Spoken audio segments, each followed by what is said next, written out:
Hello guys, welcome to our YouTube channel. तो आज मैं आपके लिए लाई हूँ BECC 105 जून 2022 के इंटरमीडिएट माइक्रो इकोनॉमिक्स 1 के सॉल्यूशंस। जैसे कि आपको पता है ये आपका 14 जून का एग्जाम है, तो मैं उसी के लिए मेनली आपके लिए सॉल्यूशंस क्रिएट कर रही हूँ। तो आइए देखते हैं इसका सॉल्यूशन। 3 आवर्स का पेपर है। मैं सारे ही न्यूमेरिकल सॉल्यूशंस के क्वेश्चंस आपको न्यूमेरिकल क्वेश्चंस के सॉल्यूशन दिखाने वाले हैं। जो भी थ्योरी क्वेश्चंस है उसके लिए आपको खुद प्रिपेयर करना पड़ेगा, बुक से देख के इजीली हो जाएगा। मेन कंसर्न मेरा न्यूमेरिकल क्वेश्चंस का है। और अगर आपको फिर भी कोई थ्योरी क्वेश्चंस में मेरी हेल्प चाहिए कि आपको कैसे आंसर फॉर्म करना है, तो आप कमेंट सेक्शन में मांग सकते हैं, मैं आपको जरूर हेल्प करूंगी। और अगर आपको कोई भी क्वेश्चन पेपर की हेल्प चाहिए, कोई भी क्वेश्चन पेपर का आंसर की चाहिए, तो आप मुझे बता सकते हैं। मैं उनकी जल्दी से जल्दी आंसर की अपलोड करने की कोशिश करूंगी। ये भी एक आंसर की के लिए रिक्वेस्ट आई थी, इसीलिए मैंने इसकी आंसर की क्रिएट की है और आज मैं इसे अपलोड कर रही हूँ। तो आइए देखते हैं, इसका क्वेश्चन पढ़ते हैं पहले। व्हाट क्वेश्चन पेपर भी मैं साथ में इसलिए अपलोड कर रही हूँ ताकि अगर किसी के पास एक्सेस ना हो तो आपको क्वेश्चन भी यहीं से मिल जाए, आपको कहीं और रीच करने की जरूरत ना पड़े। तो क्वेश्चन फर्स्ट का ए है, what do you mean by the term consumers equilibrium. ये आपको बुक से इजीली मिल जाएगा। State the necessary and sufficient conditions to be satisfied for a consumer to be in equilibrium. ठीक है, ये आपको बुक से इजीली मिल जाएगा। बी पार्ट पे चलते हैं। Given the utility function of a consumer, आपको यूटिलिटी फंक्शन दिया गया है कंज्यूमर का। प्राइस ऑफ एक्स दिया गया है, प्राइस ऑफ वाई दिया गया है, मनी इनकम दी गई है और आपको बोला गया है कि लैग्रांज लगा के इसकी ऑप्टिमल क्वांटिटीज निकाल लो एक्स और वाई की। तो ये आपको क्वेश्चन है। आइए देखते हैं इसका आंसर। तो आपको पहले ही पता है कि मैं जब भी क्वेश्चन को मैं जो जो चीजें गिवन होती है मैं पहले उन्हें नोट कर लेती हूँ। तो आपके पास यूटिलिटी फंक्शन है, प्राइस ऑफ एक्स है, प्राइस ऑफ वाई है, मनी इनकम है। बजट कंस्ट्रेंट आपको दिया गया है p x of x, p y of y, और आपको मनी इनकम यहाँ पे एम है। तो ये मैंने आपको बजट कंस्ट्रेंट की एक इक्वेशन दी गई है, आप उसकी इक्वेशन क्रिएट कर ले। और उसके बाद लैग्रांज यहाँ पे क्रिएट कैसे होगा, यूटिलिटी फंक्शन माइनस में लैम्डा और यहाँ पे बजट कंस्ट्रेंट 120 को हम इक्वल्स के राइट लेफ्ट हैंड साइड लेकर आए। अगर आप इन सबको लेफ्ट हैंड साइड लेके जाएंगे तो आपको यहाँ पे प्लस लगाना पड़ेगा और एक अंदर की equation 120 minus x x minus 3y हो जाएगी। ये एक लेग्रांज का रूल होता है, इसीलिए आपको ये फॉलो करना पड़ेगा। उसके बाद लेग्रांज को आप फर्स्ट डेरिवेटिव ऑफ एक्स करेंगे तो आपके पास ये आएगा। फिर first derivative with respect to y करेंगे तो ये आएगा, और first derivative with respect to lambda करेंगे तो ये आएगा। अगर आपको देखना है कि डेरिवेटिव कैसे होता है तो आप मेरी BECC 105 की जो प्रीवियस मैंने जो डाली है जून 2023 की वीडियो डाली है, आप उसमें जाके देख सकते हैं। मैंने बहुत अच्छे से बताया कि डेरिवेटिव कैसे आते हैं। इन तीन मैंने अब इनको इक्वेट किया है जीरो के इक्वल, तीनों इक्वेशंस को इंडिविजुअली। तो आप देख सकते हैं पहले एक लैम्डा की वैल्यू पहली इक्वेशन से आई, दूसरी लैम्डा की वैल्यू दूसरी इक्वेशन दूसरे लैम्डा की वैल्यू से आई, और तीसरा आपको बजट कंस्ट्रेंट दिया गया है। उसके बाद फ्रॉम 1 एंड 2, क्योंकि ये दोनों लैम्डा के इक्वल है, दोनों को इक्वेट कर दो और उसकी यहाँ से आपको एक्स की वैल्यू मिल गई। जैसे आप इसे बजट कंस्ट्रेंट में पुट करेंगे तो आपके पास यहाँ पे 6, यहाँ पे y की वैल्यू 10 आ जाएगी और x की वैल्यू जो है 15 आ जाएगी। तो ये था आपका क्वेश्चन नंबर 1। अब हम चलते हैं क्वेश्चन नंबर 2 पे। क्वेश्चन नंबर 2 में आपको दिया गया है कि फर्स्ट क्वेश्चन है, what is the distinction between short run production function and long run production function. Short run production function बहुत बेसिक है कि शॉर्ट रन में आपका सिर्फ लेबर जो होता है वो वेरिएबल होता है और जो आपकी कैपिटल होती है वो फिक्स रहती है। लेकिन लॉन्ग रन प्रोडक्शन में आपकी कैपिटल और लेबर दोनों के दोनों ही वेरिएबल होते हैं। ये होता है मेजर डिफरेंस लॉन्ग रन और शॉर्ट रन प्रोडक्शन फंक्शन। इसके अलावा आपको कुछ और भी प्रोडक्शन फंक्शन और कुछ और भी डिफरेंस दिखाई देंगे बुक में, आप उन्हें देख सकते हैं। उसके बाद चलते हैं, given the following production function. आपको प्रोडक्शन फंक्शन दिया गया है और आपसे बोला गया कि law of demeaning marginal productivity apply होता है या नहीं होता है इस केस में, आप बताइए और इसका रीजन दीजिए। तो सबसे बेसिक चीज है, law of diminishing marginal productivity ये कहता है कि अगर हम लेबर या फिर कैपिटल में से किसी को भी इंक्रीज करते हैं और अगर हमारा आउटपुट जो है इंक्रीज करने के बजाय डिक्रीज कर जाता है, एडिशनल आउटपुट मार्जिनल आउटपुट, ये मार्जिनल प्रोडक्टिविटी की बात हो रही है। मार्जिनल मतलब एडिशनल आउटपुट अगर आपका डिक्रीज हो रहा है तो मतलब कि आपका law of diminishing marginal productivity apply हो रहा है। तो आप उसे कैसे चेक कर सकते हैं, इसका फर्स्ट डेरिवेटिव निकाल लो लेबर के रिस्पेक्ट में, फर्स्ट डेरिवेटिव निकाल लो के रिस्पेक्ट में। जैसे आप देखोगे कि फर्स्ट डेरिवेटिव में लेबर का एल तो यूज ही नहीं हो रहा है, मतलब कि ये लेबर के रिस्पेक्ट में चेंज हो ही नहीं रहा है। मतलब कि आप कितने भी लेबर लगा लो लेकिन आपकी जो मार्जिनल प्रोडक्टिविटी है एडिशनल लेबर की वो फिक्स रहेगी।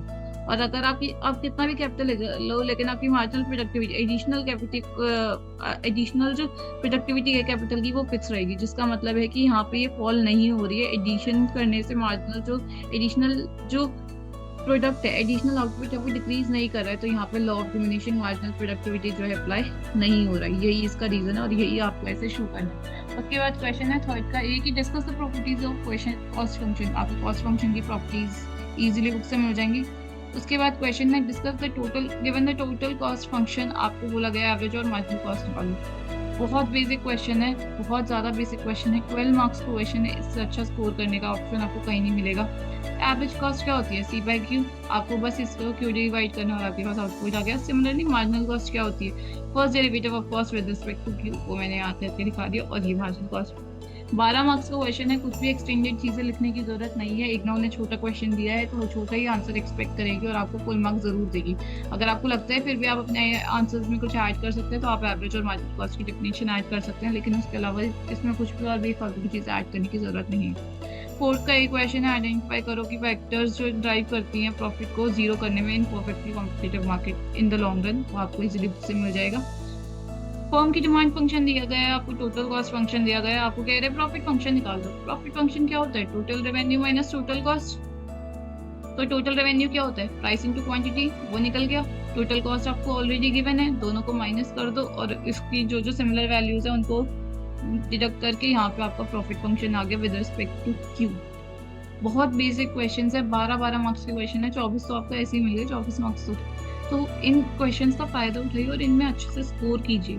उसके बाद है क्वेश्चन नंबर 5 कि आपका कंज्यूमर सरप्लस क्या होता है। कंज्यूमर सरप्लस मैं बताती हूँ आपको क्या होता है। कंज्यूमर सरप्लस की एक सिंपल सी डेफिनेशन है कि area above the price and below the demand. ये होता है आपका कंज्यूमर सरप्लस जब आप एक ग्राफ के पॉइंट ऑफ व्यू से या एक मार्केट के पॉइंट ऑफ व्यू से सोचते हैं। लेकिन अगर आप एक इंडिविजुअल कंज्यूमर के बेसिक्स पॉइंट ऑफ व्यू से सोचते हैं तो कंज्यूमर सरप्लस की डेफिनेशन होती है difference between the amount that consumer is willing to pay and the price consumer actually pays. मतलब कि कंज्यूमर की विलिंगनेस क्या थी पे करने की, लेकिन एक्चुअल प्राइस जो वो पे करता है उसमें अगर कोई डिफरेंस है, पॉजिटिव डिफरेंस है, तो उसे हम कंज्यूमर सरप्लस कहते हैं। ठीक है, उसके बाद आपको डिमांड कर्व दिया गया है और बोला गया है कि चेंज बताओ कितना कंज्यूमर सरप्लस होगा जब प्राइस राइज हो गया 2 से 3।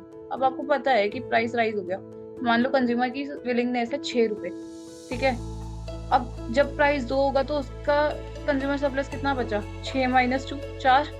लेकिन जैसे प्राइस 3 हो गया तो आपका उसका कंज्यूमर सरप्लस क्या हो गया, 6 माइनस 3 3, तो 4 से 3 कंज्यूमर सरप्लस हो गया। मतलब कि कंज्यूमर सरप्लस फॉल तो करेगा ही करेगा, जैसे ही प्राइस राइज हुआ कंज्यूमर का सरप्लस फॉल करेगा। तो मैंने इसे बहुत अच्छे से आपको यहाँ शो किया गया है। यहाँ पे इंटीग्रेशन का फंक्शन इसलिए लगेगा कि आपका जो कंज्यूमर जो डिमांड फंक्शन है वो एक क्वाड्रेटिक फंक्शन है। ठीक है, तो कंज्यूमर सरप्लस ये आ गया आपका फर्स्ट केस में और कंज्यूमर सरप्लस ये आ गया आपका सेकंड केस में। तो जैसे कि मैंने आपको बोला कि ये माइनस फॉल करेगा जैसे ही आप 3 से 2 में गए, तो 3 का कंज्यूमर सरप्लस माइनस 2 का कंज्यूमर सरप्लस।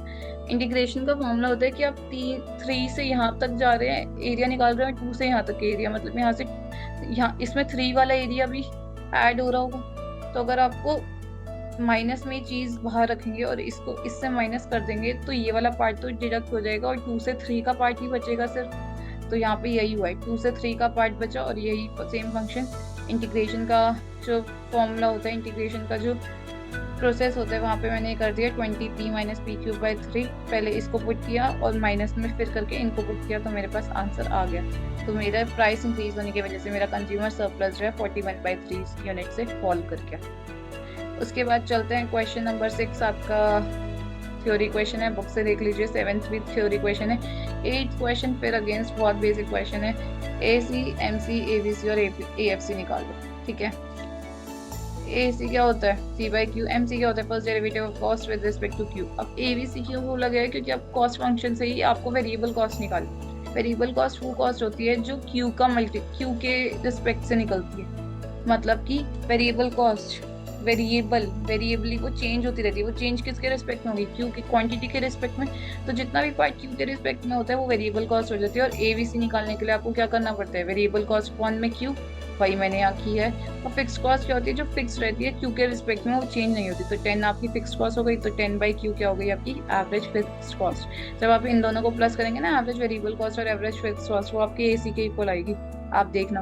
और AC का फॉर्मूला भी यही होता है, ABC प्लस AFC। ये एक प्रोसीजर मैं आपको बता रही हूँ चेक करने का। ये 12 मार्क्स का क्वेश्चन है, देख रहे हैं आप स्कोर करने का। इसमें से आपकी 6 मार्क्स की ये थ्योरी है और 6 मार्क्स का आपको अभी बचा हुआ न्यूमेरिकल पार्ट है। इसमें स्कोर करना इजी है। 9th और 10th क्वेश्चन आपके फिर से न्यूमेरिकल क्वेश्चन है, थ्योरी क्वेश्चन है, वो आपको बुक से मिल जाएंगे। 11th क्वेश्चन को मैंने अभी ड्रॉप किया है सीधा 12th क्वेश्चन पे चलते हैं। 12th क्वेश्चन में आपको बोला गया है डिमांड कर्व दिया है और सप्लाई कर्व दिया है। बोल दिया एम अगर इतना है आपका तो मार्केट क्लियरिंग प्राइस और क्वांटिटी निकाल लो। मार्केट क्लियरिंग प्राइस कब होता है? जब इकोनॉमी इक्विलिब्रियम भी होती है। इकोनॉमी इक्विलिब्रियम पे कब होगी? जब आपकी डिमांड और सप्लाई इक्वल होगी। तो बस पहले एम को पुट कर लो डिमांड कर्व में और क्वांटिटी डिमांड की इक्वेशन निकाल लो और मार्केट क्लियरिंग प्राइस पे इन दोनों को इक्वल रख दो। जैसे इक्वल रखोगे प्राइस भी आ गया, मार्केट क्लियरिंग प्राइस भी आ गया और मार्केट क्लियरिंग क्वांटिटी भी आ गई। तो ये था आपका 12th क्वेश्चन। 13th और 14th क्वेश्चन फिर आपके दोनों के दोनों थ्योरी क्वेश्चन है, आपको इजीली बुक से मिल जाएंगे। आई होप आप बुक से बहुत अच्छे से तैयारी कर रहे हैं। इन क्वेश्चंस को ड्रॉप मत करना, ये बहुत स्कोरिंग क्वेश्चंस होते हैं क्योंकि इग्नो इनमें आपसे ज़्यादा चीज़ें एक्सपेक्ट नहीं करता और बहुत बेसिक चीज़ें एक्सपेक्ट करता है और ये बहुत रिपीटेटिव भी होते हैं। तो जितना आप इनके लिए तैयार होकर जाएं, ज़रूरी है कि आप अच्छे से तैयार होकर जाएं और न्यूमेरिकल क्वेश्चंस को ड्रॉप मत करो। Numerical question is a very good way of passing the IGNOU exams. Mostly बच्चे थ्योरी क्वेश्चंस पे डिपेंड करते हैं बट न्यूमेरिकल क्वेश्चंस भी ऐसे क्वेश्चंस हैं जिन पे आप डिपेंड होकर जा सकते हैं और उनको उनमें स्कोर कर सकते हैं। अगर आपको थ्योरी ही समझ आती है तो न्यूमेरिकल समझने में भी आपको ज़्यादा एफर्ट्स नहीं लगेंगे, बस आपको उसके लिए थोड़ी सी प्रिपरेशन करनी पड़ेगी। तो ये था आपका BECC 105 का जून 2022 का आंसर। मुझे BECC 102 के लिए भी एक रिक्वेस्ट चाहिए कि उसका सॉल्यूशन आपको चाहिए दिसंबर 2023 का। मैं जल्दी उसकी सॉल्यूशन की भी प्रोवाइड करने वाली हूँ। आई नो उसका पेपर 19 को है। I will try my best to provide the answers as app.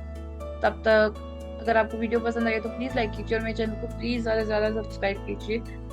जितने भी आपको हेल्प चाहिए I am ready to help you. Please comment section में मेंशन कीजिए आपकी जो भी क्वेरीज है और आगे मिलते हैं नेक्स्ट वीडियो में आपकी जो भी आपकी क्वेरीज होगी उसके साथ। Thank you.